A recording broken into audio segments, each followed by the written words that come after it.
దేవుని పరిశుద్ధ నామమునకు స్తుతి ఘనత మహిమ ప్రభావం కలుగును గాక. మన ప్రభువును రక్షకుడైన యేసుక్రీస్తు అతి శ్రేష్టమైన నామంలో ఈ ఉదయకాలం ఆగస్టు 25వ తారీఖు ఈ ఉదయకాలం ఈ మాటలు ఆలకిస్తున్న మీ అందరికీ ప్రత్యేకంగా ప్రభు పేరిట మీ అందరికీ వందనాలు తెలియజేస్తున్నాను. అందరూ బాగున్నారు కదా? ప్రతిరోజు ప్రార్థన చేసుకుంటూ దేవుని వాక్యాన్ని వింటున్నారు కదా? చాలా సంతోషం. దేవుని కృప మీ మీద ఎల్లప్పుడూ ఉండాలని సేవకునిగా నేను కోరుకుంటున్నాను. దేవుని వాక్యం చదువుకుందాం. పరిశుద్ధ గ్రంథమైన బైబిల్ నుండి ఈ ఉదయకాలం దేవుని వాక్యాన్ని ధ్యానం చేద్దాం. కీర్తన గ్రంథం 26వ అధ్యాయం మొట్టమొదటి వాక్యాన్ని మనం చదివినట్లయితే దేవుని లేఖనాల్లో ఈ విధంగా రాయబడి ఉంది.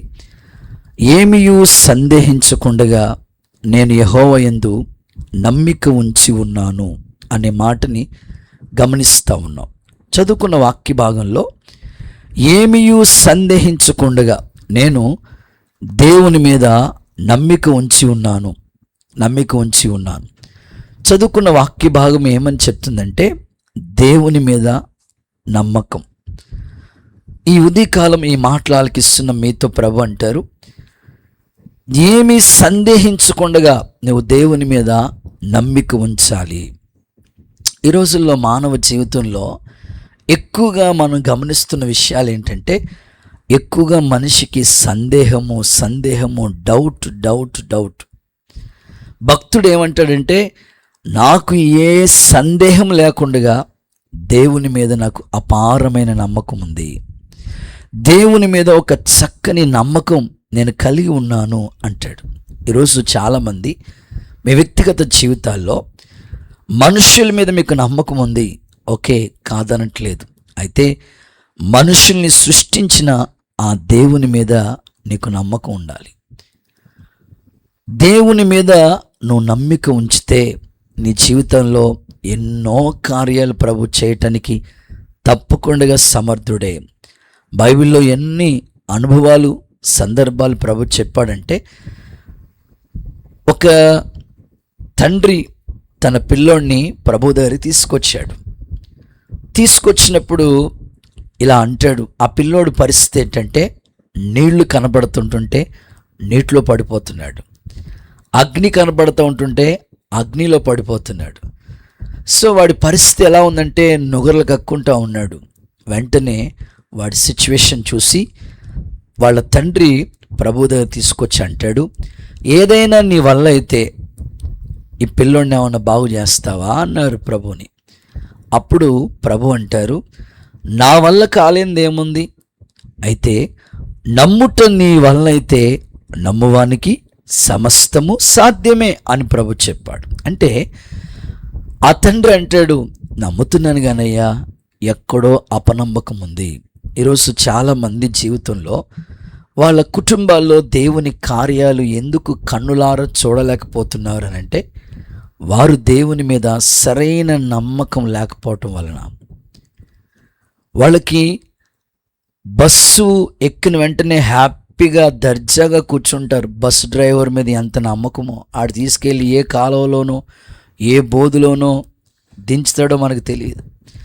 ఆటో డ్రైవర్ మీద ఎంత నమ్మకమో, ఆటో ఎక్కిన వెంటనే అట్టే కొంతమందికి కృపావరం, అలా ఏదైనా ఒక వెహికల్ ఎక్కి కూర్చున్న వెంటనే అట్టే నిద్రలోకి వెళ్ళిపోతూ ఉంటారు. ఆటో వాడి మీద ఎంత నమ్మకం.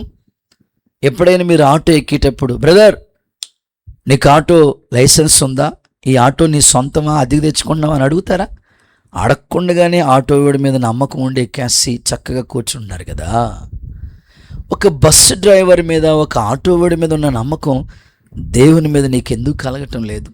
మానవుని నిర్మించింది దేవుడు, అవయవాల్ని ఏర్పాటు చేసింది దేవుడు, తన పోలికలో తన స్వరూపమందు నిర్మించిన ఆ మానవానికి జీవితం ఇచ్చిన ఆ దేవుని మీద నీకెందుకు నమ్మకం కలగటం లేదు? ఈ పూట ప్రభు చెప్తున్నాడు, ఏమి సందేహించకుండా దేవుని మీద నమ్మిక ఉంచు. భక్తుడు అంటాడు, నేను దేవుని మీద అలా సందేహం లేకుండా నమ్మకం ఉంచుతున్నాను. చాలామంది ఆర్థిక ఇబ్బందుల్లో ఉంటారు, అప్పులు తీరేలేని పరిస్థితి. దేవుని మీద నమ్మకం ఉంచమ్మా, దేవుడు ఏదో ఒక మార్గం చూపిస్తారంటే ఎక్కడో ఒక డౌట్. చాలామంది పెళ్లి సంబంధాలు పిల్లల కోసం చూస్తూ ఉంటారు. దేవుడు సెట్ చేస్తాడమ్మా నమ్మకంతో ఎదురు చూడు. డౌట్. పిల్లలు లేని స్థితి, గర్భఫలం దేవుడిచ్చే బహుమానం అమ్మా. ఎంతోమంది సంతు లేని వారిని ఇల్లాలుగా కుమారుల సంతోషంగా తల్లిగా చేశాడు, నమ్మమ్మా. అపనమ్మకం. ఇలా మానవ జీవితంలో ఏదో ఒక పరిస్థితి, భవిష్యత్తు ఎలా ఉంటుందో తెలియదు కదా. దేవుడు అన్నీ ఇచ్చేవాడు. ఆయన మీద ఆధారపడు, ఆయన మీద నమ్మికుంచు, దేవుడు నీకు మంచి భవిష్యత్తు ఇస్తాడంటే నమ్మలేని పరిస్థితి. ఈ రోజుల్లో నమ్మకం కన్నా అపనమ్మకం ఎక్కువగా ఉంటుంది. లోకంలో ఎన్నో అబద్ధాల వాటిని నమ్ముతున్నాడు మనిషి. కానీ భక్తుడు చెప్తున్నాడు, నాకైతే దేవుని మీద ఏమీ సందేహం లేదు. ఏ సందేహం లేకుండా దేవుని మీద నమ్మిక ఉంచుతున్నానని అద్భుతమైన మాట చెప్తున్నాడు. ఈ పూట ఈ వాక్యంలోంచి మీతో చెప్పాలనుకున్న మాట ఏమిటంటే, ఏ సందేహం లేకుండా దేవుని మీదకి నేను నమ్మిక ఉంచితే దేవుడు నీ జీవితంలో ఎలాంటి కార్యాలు చేస్తాడో ఒకే ఒక మాట క్లుప్తంగా వివరంగా మీతో చెప్పాలని ఆశపడుతున్నా. దేవుని మీద నీకు సందేహం లేకుండా నమ్మిక ఉంచితే దేవుడు నీ జీవితంలో ఎలాంటి కార్యం చేస్తాడు అని అంటే బైబిల్లోంచి ఈ మాట చదువుకుందాం. చదువుదామా? పరిశుద్ధ గ్రంథమైన బైబిల్లో నుంచి సామెతల గ్రంథం 29వ అధ్యాయం 25వ వాక్యాన్ని మనం గమనించినట్లయితే అక్కడ ఈ విధంగా రాయబడుతూ వచ్చింది. సామెతల గ్రంథం 29వ అధ్యాయం 25వ వాక్యాన్ని మనం గమనిస్తే అక్కడ భక్తుడు ఈ విధంగా చెప్తున్న మాట ఏమిటంటే, భయపడుట వలన మనిషికి ఉరువచ్చును, యెహోవా యందు నమ్మిక ఉంచువాడు సురక్షితంగా ఉంటాడు. సురక్షితంగా ఉంటాడు. గుడ్. మొదటి మాట, ఒకే ఒక మాట ఇప్పుడు చెప్తాను. దేవుని మీద నువ్వు గేని నమ్మిక ఉంచితే దేవుడు నీ జీవితంలో చేసే కార్యాలు ఏంటంటే, ఏమీ సందేహం లేకుండా దేవుని మీదకి నువ్వు నమ్మకం కలిగి ఉన్నావా, దేవుడు నీకు ఇచ్చే దీవెనలు ఏంటంటే, ఆయన నీకు చేసే కార్యములు ఏంటంటే, అద్భుతమైన మాట ఇక్కడ భక్తుడు చెప్తున్నాడు, సురక్షితంగా ఉంటాము. సురక్షితంగా ఉంటాం. ఈ రోజున మానవ జీవితంలో ఎప్పుడు ఏం జరుగుతుందో తెలియని పరిస్థితుల మధ్యలో మానవుడు ఉన్నాడు. అయితే దేవుని వాక్యం అద్భుతమైన వివరణ చెప్తుంది. దేవుని మీద ఒక వ్యక్తి సందేహం లేకుండా నమ్మిక గిని ఉంచగలిగితే ఆ వ్యక్తిని దేవుడు సురక్షితంగా కాపాడుతాడు. కోడి తన పిల్లలను ఎంత అద్భుతంగా రెక్కల క్రింద కాపాడుతూ ఉంటుందో దేవుడు కూడా ఆయన నమ్ముకున్న వారిని, ఆయన మీద నమ్మిక ఉంచిన వాళ్ళని సురక్షితంగా క్షేమంగా ఎప్పుడు కూడా కాపాడుతాడని చెప్పడంలో కొంచెం కూడా సందేహం లేదు. బైబిల్ అదే చెప్తుంది. దేవుని యందు నమ్మిక ఉంచిన వాళ్ళు సురక్షితంగా కాపాడబడతారు. దేవుని సేవకుడిగా నేను ఆశపడుతున్నాను. మీ వ్యక్తిగత జీవితంలో ఈ రోజున మనిషికి కాపుదల లేదు, ప్రొటెక్షన్ లేదు, సేఫ్ జోన్లో ఉండలేకపోతున్నాడు. అయితే దేవుని మీదకి నేను నమ్మిక ఉంచితే వారు అపాయం వస్తుంది అనే భయం లేకుండా సురక్షితంగా ఉంటారని దేవుని వాక్యం చెప్తుంది. ఆ మధ్యకాలంలో నేను కారులో వెళతా ఉన్నాను. మా ముందు ఆర్టీసీ బస్సు వెళతా ఉంది. వెనకాల ఇలా రాయబడి ఉంది, బ్రదర్, ఆర్టీసీ ప్రయాణం సురక్షితం, సుఖవంతం. చాలామంది చూడండి, రిజర్వేషన్ చేయించుకునేటప్పుడు కూడా ప్రైవేట్ బస్సులు రిజర్వేషన్ చేయించుకోరు. ఆర్టీసీ మీద అంత నమ్మకం వాళ్ళకి. ఏమో చెప్పలేం, ఆర్టీసీ బస్సులు ఆ బస్సు ఈ బస్సు అని ఏం లేదు కదా. ఎన్నో భయంకరమైన ప్రమాదాలు వాటిల్లుతున్నాయి. కానీ దేవుని మీద సంపూర్ణ నమ్మిక నీకుంటే నిన్ను, నీ పిల్లల్ని, నీ కుటుంబాన్ని, కలిగిన దాన్ని సురక్షితంగా దేవుడు ఏ కీడు దరిచారకుండా దేవుడు ఖచ్చితంగా కాపాడుతాడు. నిజంగా కాపాడుతాడా బ్రదర్? జరిగిన ఒక చిన్న సాక్ష్యం చెప్తాను. మా సంఘానికి వచ్చే దేవుని బిడలు ఓ రోజు నిజంగా కళ్ళంపట నీళ్లు పెట్టుకుని దేవుడు వాళ్ళకి చేసిన అద్భుత కార్యం దేవుని మందిరంలో సాక్ష్యం చెప్పారు. ఆమె ఒక మంచి నిజంగానే నమ్మకస్తురాలైన సహోదరి. రోజులు గడుస్తున్నాయి. అత్త మామ వాళ్ళ కుటుంబం చక్కగా కొనసాగించబడుతుంది. అయితే వాళ్ళకు ఒక అబ్బాయి, పిల్లోడిని స్కూల్కి పంపించేసింది. ఆ తర్వాత అత్త మామల కోసం అంత అన్నం వండి పెట్టింది. చక్కగా ఈ పనులు ఏమైనా ఉంటే అన్ని పనులు చేసుకుంటుంది. వంట చేసినప్పుడు వేస్ట్ బౌల్లో ఉంటాయి కదా, ఏది ఉల్లిపాయలు చెత్త అంతా కూడా వేస్ట్ బౌల్లో వేస్తాం కదన్న, అట్లా సరిగ్గా 11:30, 12 అవుతా ఉంది. ఇక మధ్యాహ్నం 12:30కి వాళ్ళకి అత్తమామలకి అంత అన్నం పెడదామని అనుకుంటూ ఈ పనులన్నీ ఈ వేస్ట్ బౌల్లో వేసినవి అన్నీ తీసేసి అవతల పక్క వేస్ట్ పడేసేద్దామని వాళ్ళ ఇల్లు 2 అంతస్తుల బిల్డింగ్. ఆ చివరి కార్నర్లోకి వచ్చి అత్తమామలు జస్ట్ వాళ్ళు లోపల ఉన్నారు. ఈమె వచ్చి ఆ వేస్ట్ బౌల్లో ఉన్న ఈ ఉల్లిపాయలు చెత్త అంతా తీసి అవతల పక్క పడేద్దామని చివరికి వచ్చింది. అక్కడ ఎక్కువగా బట్టలు వాష్ చేసి ఆ రాళ్ళు అవన్నీ ఉన్నాయేమో, బాగా నాసు పట్టేసి ఉందయ్యా. ఎప్పుడైతే ఆ చివరికి వెళ్ళి ఆ వేస్ట్ అంతా కూడా, ఆ చెత్త అంతా కూడా అవతల పక్క అలా పడేద్దామని ట్రై చేసిందో, కాల్ స్కిడ్ అయిపోయిందన్న. ఆ 2 స్టేర్ 2 అంతస్తుల బిల్డింగ్ నుంచి ఒకేసారి కింద పడిపోయింది. విచిత్రమైన సంగతి ఏంటంటే, వాళ్ళ ప్రక్కనే తాపీ మెస్లో ఒక బిల్డింగ్ ఎలివేషన్ వరకు కర్రలు కట్టుకుని పనిచేస్తూ ఉన్నారు. ఈ పక్కన వాళ్ళది ప్రహారీ గోడ ఉంటుంది. మధ్యలో మహా ఉంటే 5 అడుగుల గ్యాప్ అంతే. పొరపాటున ఇటు ప్రహారీ గోడ మీద పడినా తలకాయ పుచ్చకాయ పగిలినట్టుగా పగిలిపోయి ఉండేదేమో. ఇటు పక్క కర్రలు వాళ్ళు సెట్ చేసుకుని ఎలివేషన్ వర్క్ చేస్తున్నారు. ఇటు పక్కగాని పడితే ఇంకెన్ని ప్రమాదాలు జరిగి ఉండేవో తెలియదు.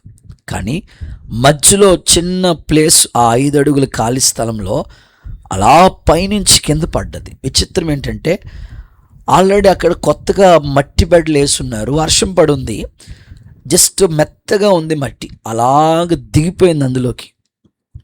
గమ్మత్తు, ఆశ్చర్యాన్ని కలిగించే విషయం, కనీసం ఆమె గోరు గీత కూడా గీసుకోలేదు. ఆమె కాలుకి కానీ చేతికి కానీ గోరు గీత కూడా గీసుకోలేదు. దేవుడు అంత సురక్షితంగా, అంత క్షేమంగా, అంత భద్రంగా ఆ సహోదరిని కాపాడాడు.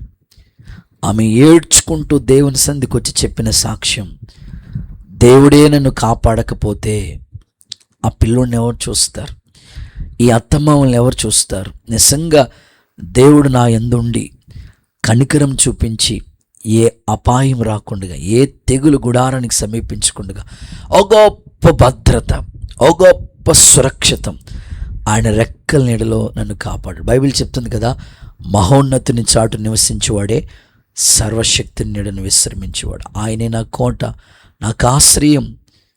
నా ప్రక్కన 1000 మంది పడిపోయిన, కుడి ప్రక్కన 10,000 మంది కూలిన అపాయం అనేది నా ఎద్దుకు రాదు. ఈ మాటలు ఎవరైతే విశ్వసించగలుగుతారో వాళ్ళని ఖచ్చితంగా దేవుడు సురక్షితంగా, క్షేమంగా కాపాడుతాడు, భద్రంగా కాపాడుతాడని చెప్పడంలో కొంచెం కూడా సందేహం లేదు. మేము అనేక స్థలాలకి, స్వార్థ కూడికలకి, ఉపవాస ప్రార్థనలకి, సభలకి, మీటింగ్స్కి రాత్రింబగళ్ళు ప్రయాణాలు చేస్తూ ఉంటాం. ఎక్కువ జర్నీలే. ప్రతిరోజు ఎక్కడో చోట మీటింగ్ ఉంటానే ఉంటుంది. ప్రతిరోజు మీటింగ్ వెళ్తాం. మీటింగ్ ముగించుకుని రాత్రి ఇంటికి వచ్చినప్పటికీ చాలా సమయం అయిపోతూ ఉంటుంది.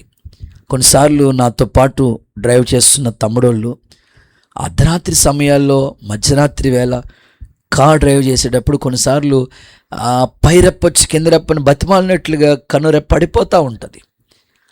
ఎన్నో అపాయాలు, ఎన్నో ప్రమాదాలు దేవుడు అద్భుతంగా కాపాడుకుంటూ వచ్చాడు.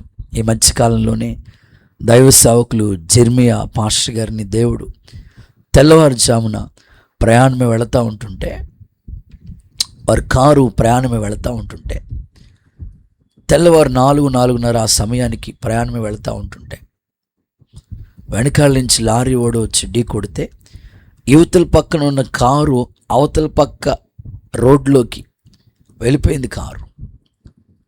నిజంగా ఆ ప్రమాదం చూస్తే చాలా భయంకరమైన పరిస్థితి.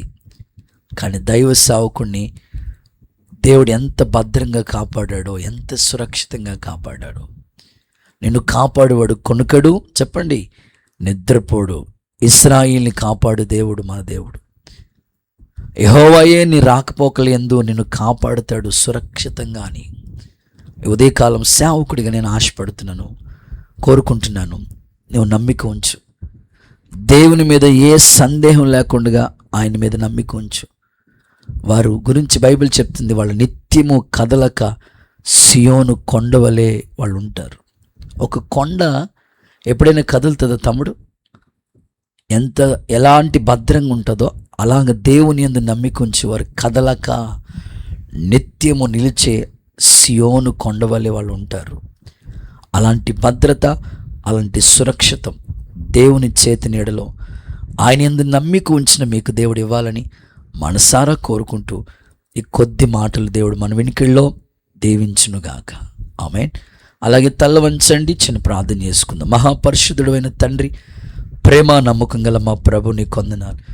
ఏమీ సందేహం లేకుండా నేను దేవుని మీద నమ్మిక ఉంచుచున్నాను అని భక్తుడు సాక్ష్యం ఇచ్చినట్లు దేవుని మీద నమ్మిక ఉంచిన వాళ్ళు ఎలా ఉంటారో మీరు మాకు చెప్పారు. వాళ్ళు సురక్షితంగా ఉంటారని చెప్పారు. మా బిడ్డలందరూ ఈ మాటలు విన్నారు, నీ మీద నమ్మిక ఉంచి ఉన్నారు. వాళ్ళకి ఏ అపాయం, ప్రమాదం వాటిల్లకుండా సురక్షితంగా, భద్రంగా, క్షేమంగా వారిని కాపాడండి. ఈ మాటలు ఆలకించిన వాళ్ళందరి జీవితాలు నీ మీద నమ్మిక ఉంచి నిత్యము కదలని సియోను కొండవలె స్థిరంగా ఉండినట్లు, వారి ఇంట్లో, వారి కుటుంబాల్లో నీ కార్యాలు కన్నులతో చూసినట్లు చేసి మహిమ పొందుకో. యేసు నామములో అడుగుచున్నాను తండ్రి. Amen. Praise the Lord. God bless you.